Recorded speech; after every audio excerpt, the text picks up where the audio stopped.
Lola, la ardilla, con su delantal, preparó la tierra en el bosque tropical.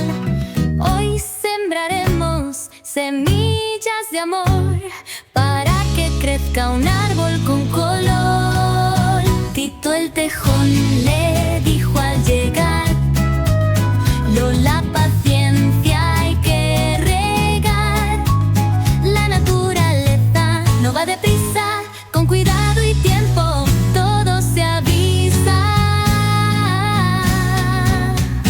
A sembrar, hoy es el día ideal. Con tierra, agua y sol todo crecerá.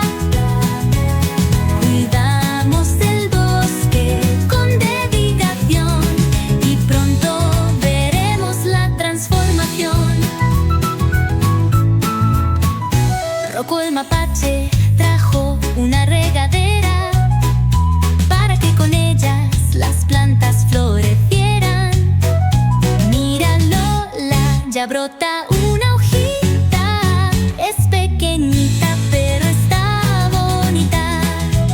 Luna, la liebre, saltó con emoción. Con paciencia, amigos, verán la floración.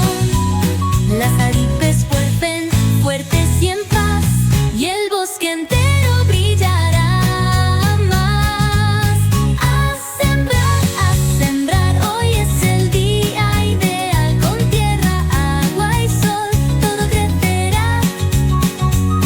Cuidamos el bosque con dedicación y pronto veremos la transformación. Mimi, la mariposa, con su vuelo fugaz trajo el rocío para regar. Pipa, la puercoespín, con su estilo especial, protegió las plantas con su amor forestal. A sembrar, hoy es el día ideal. Con tierra, agua y sol todo crecerá. Cuidamos el bosque con dedicación y pronto veremos la transformación.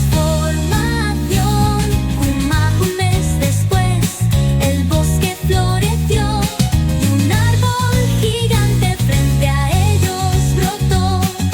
Lola sonríe y grita con emoción: la paciencia y el amor son la mejor lección.